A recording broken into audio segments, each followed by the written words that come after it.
Hey, Scott, Sambucci here. Listen, had quite a few people reply back asking for some more details, some more information about the Fill the Funnel program. And so, uh, if you're one of these people, this is why you're getting this link to this video and why you're watching right now. So, what I want to do in this video, in just a moment, I'm going to share my screen and I'm going to talk you through just a couple of short frameworks and some descriptions of key outcomes of what we would be doing in the Fill the Funnel program. Additionally, what I want to do is talk about why this is important right now. Why am I offering this? Why are we running this program right now in this time of the year? Okay, so here's where it starts. Whenever I work with startups out there, whether it's our current clients, people in our coaching programs right now, folks that have come to our webinars, our live sales Q&As, people that come to our workshops, people that I'm chatting with on LinkedIn or email or text or wherever, most of the time, I'm going to say like 95% of the people that we interact with, they're people that already have happy customers. And there's a large total addressable market. And the teams are willing to put in the work. Most teams are already putting in a lot of time and effort into prospecting, into lead generation. And so the challenge here is that it can be really, really frustrating when you're not seeing the results of that time, of that effort, of that work that you're putting in, because you know that if you don't get sales, you're not going to get scale. And if you don't get scale in your sales operations, then you're not going to be able to make the impact that you want to make in your marketplace. And so again, when I talk with folks, what they really want and what you probably really want is flow of leads. Leads that are coming in with consistency and repeatability.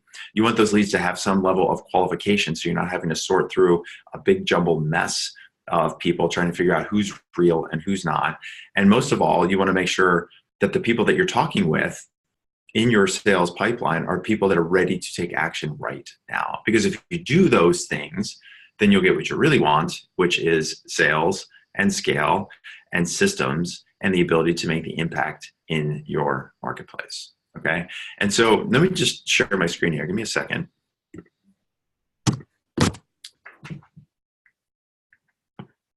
So what I'm going to do is sketch out here on a whiteboard. The way I like to think about this when it comes to lead generation and lead qualification, if we just draw a really easy, simple 2x2 here. And on these two axes, we can think about folks and leads that are now leads, right? And we can think about people that are not now leads. Separately, we can think about leads that are the right prospects. So those that are right for us, and those that are the wrong prospects. Right. So if we go through this cycle and this 2x2 in each of these four boxes, right? If you have right now, you have the wrong prospects that aren't ready to take action, there's two pretty bad situations, right? So basically those folks you want to ignore. You want to remove them from any interaction that you have with your sales campaigns, with your lead generation campaigns. And if they do come into your sales funnel somehow, some way, you want to get them out. Just ignore them altogether, right? Now, secondly, we might have a situation where you could have the wrong, you could have the right prospects. This here, you could have the right prospects, but they're not a now prospect, meaning that they'll tell you that they have this need for the problem that you solve. They want to fill that need, but it's not a now thing. It's a, hey, can you get back to me in a couple of months? Can you get back to me at the end of the next quarter? Could you get back to me, or I'll get back to you when we have budget for these kinds of things, right? Now, the good news is you have potentially the right prospects. The bad news is they're not a now. And so what we need to do there is put those into a nurture campaign, right? A nurture campaign, because they're just not people that are ready to take action right now. Now, separately, you could have the wrong prospects here that are ready to take action. And so those are the now people. So these are the people that when you talk to them, there seems to be a clear and present need and urgency at that company that you're talking to, but you're not dealing with the right decision makers. And if that is indeed the case, then we need to navigate. We need to navigate up to the right person in those organizations. And that can take some time. If you're dealing with middle of the organization or bottom of the organization, managers and directors, assistant vice presidents, it can be really hard to navigate your way up, and that can take a lot of time. And so what we want to do right now is focus on the right prospects ready to take action right now, because these are the people that we need to find and convert. So too often when I'm working with teams, there's either spending too much time in the ignore phase, the people they should be ignoring, meaning like, well, it's our target market, and those are the people eventually that could be using our prospect product, but even though they're not interested right now, I'm still going to spend time with them. Or they waste a lot of time with the wrong prospects, sending proposals and one-pagers and pricing and asking and hoping those people are going to run it up the flagpole to their bosses, expecting somehow, some way that they're going to get approval for the purchase.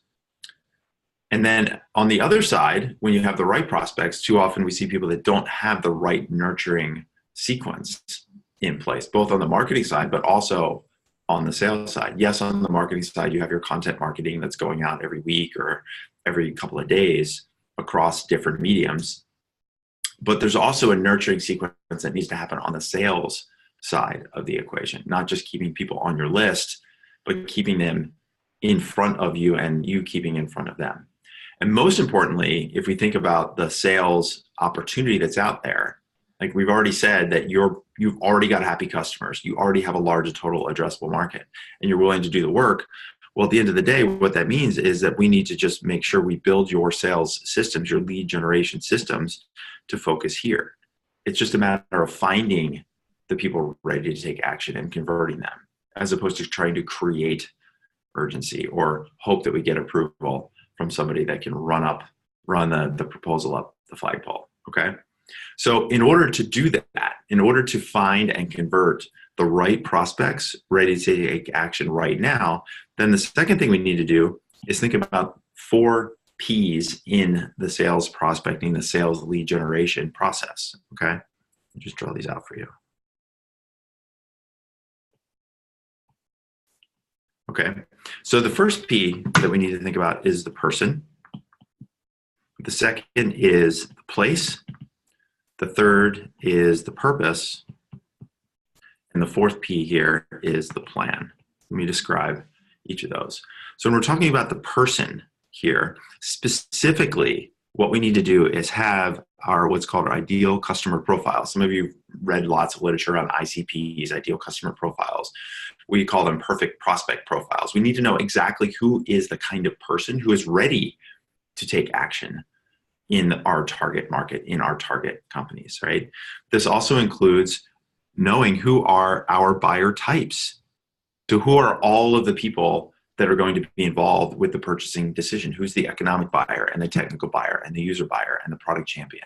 Who are all the people that we need to target as part of our lead generation and selling campaigns, right? It's not just one person hoping to get a foot in the door and having a point of contact who's going to do the work for us. It's having a strategy to know all of the people involved for the right value proposition for each of those people, so that that company that we're selling to does take action and is motivated to take action with your product, okay? And then the third thing, and this is just very tactical, which is list building. Once you know your ideal customer profile and once you know their different buyer types, it's just a matter of installing a list building system so that every single week you can be adding more people to the top of your selling campaigns, people that you can be adding to your sequences, people that you can be including as part of your inbound and outbound marketing and sales campaigns. So those are the kind of the 3 areas. When we think about the person, the first P here, we need to know who is the ideal customer profile, who are the buyer types, and how are we going to build that list? How are we going to have a system for finding and generating more people so we're not spending hours and hours and hours on LinkedIn clicking around. One of the things that we teach to all of our clients is how to use an entire army of virtual assistants that we've already assessed and vetted, so that we can, for $5 and $10 an hour, get a very specific targeted list, so that as you're starting to run forward with your lead generation sequences, your outbound selling strategies, that you already know exactly who you're targeting. So you're not wasting time doing work that other people in other parts of the world are happy to do for $5 an hour, okay? So that's the first P, is the person. The second P that we want to look at here is the place. So the place means specifically, where are those people that you're targeting? Where are they hanging out? Where are they spending time? And there's usually three places that we want to think about here. So the first place that we want to think about is that online or virtual environment. So that could be LinkedIn, it could be groups. We had one client who discovered an entire Slack channel of over 5,000 professionals in his perfect prospect profile. They were all specifically matched the title and the type of people that they wanted to target in a Slack channel, an open, publicly available Slack channel. So that's an example of a virtual environment that we need to go find. So we're not going and hunting in the woods hoping that we find something. Those groups are already aggregated for us. So whether it's LinkedIn or groups or Slack channels or other places virtually, that's one place where your ideal people are hanging out. And we need to go identify where those places are and then have a strategy for connecting with those people and creating conversation with them. Okay. The second place we want to think about is in person. So in person could be conferences, events, association meetings. It could also be creating some of your own in-person environments, meaning webinars. So even though you're not there belly to belly in the physical space, you're in person, you're talking to them and they're listening to you. So what are the places that you can go and find these people in person? And then the third way to think about this is, the third place is their inbox, meaning their emails and their voicemails. How are you constructing a sequence and a lead generation strategy so that as you are mailing to them emails, phones, even direct mail campaigns? We've launched some direct mail campaigns as part of a multi-touch sequence, which I'll talk about in just a minute, that is additive to an entire sales campaign. Now, nobody's going to take one direct mail piece and say, wow, this is the best direct mail piece ever, and then reply back to you. But if it's done the right way, it's part of that inbox strategy to hit people in the right place. So you've got your online and virtual environments, your in-person environments, and the inbox. Those are the three different ways, three different places that you need to be targeting and connecting with the right people that you're going after with your product and service, okay? So now we get down to the purpose. Why are you contacting them? So one, are you really clear, and is your target prospect really clear about the problem that you solve? Do they have this problem? Secondly, what is the value proposition? That if you solve that problem, what are they going to get back? And thirdly, what's your authority voice in your market? How are you leveraging webinars? How are you leveraging white papers?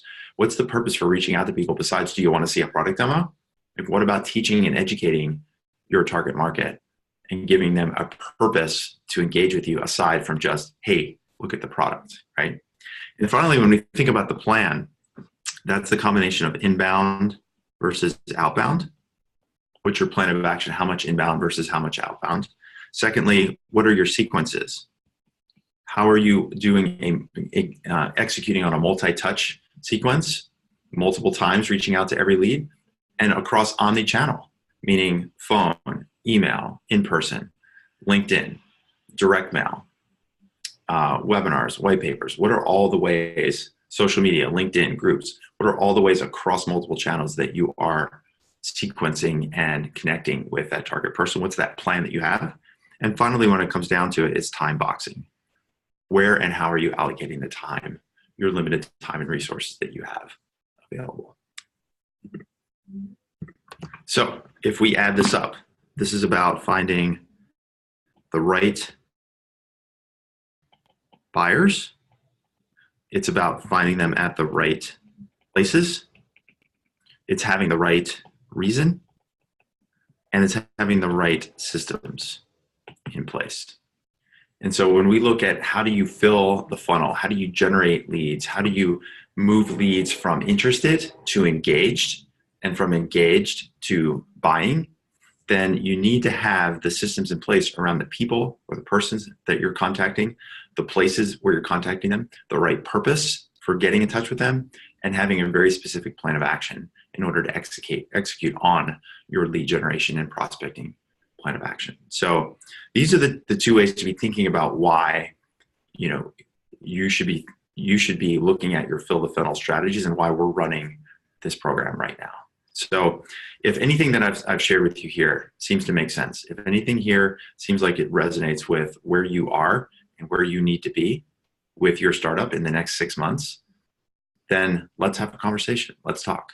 Because right now, filling the funnel now is going to dictate how you're going to be doing in the second half of this year and beyond. Getting these right systems in place, getting the right leads, and spending time with people that are ready to convert now, the right prospects right now, is the only way that you're going to be able to grow and scale your startup. So look, I hope this has been useful. Again, if anything here has been interesting and resonates with you, let's have a conversation. We'll take it from there. Okay? Thanks. We'll talk soon.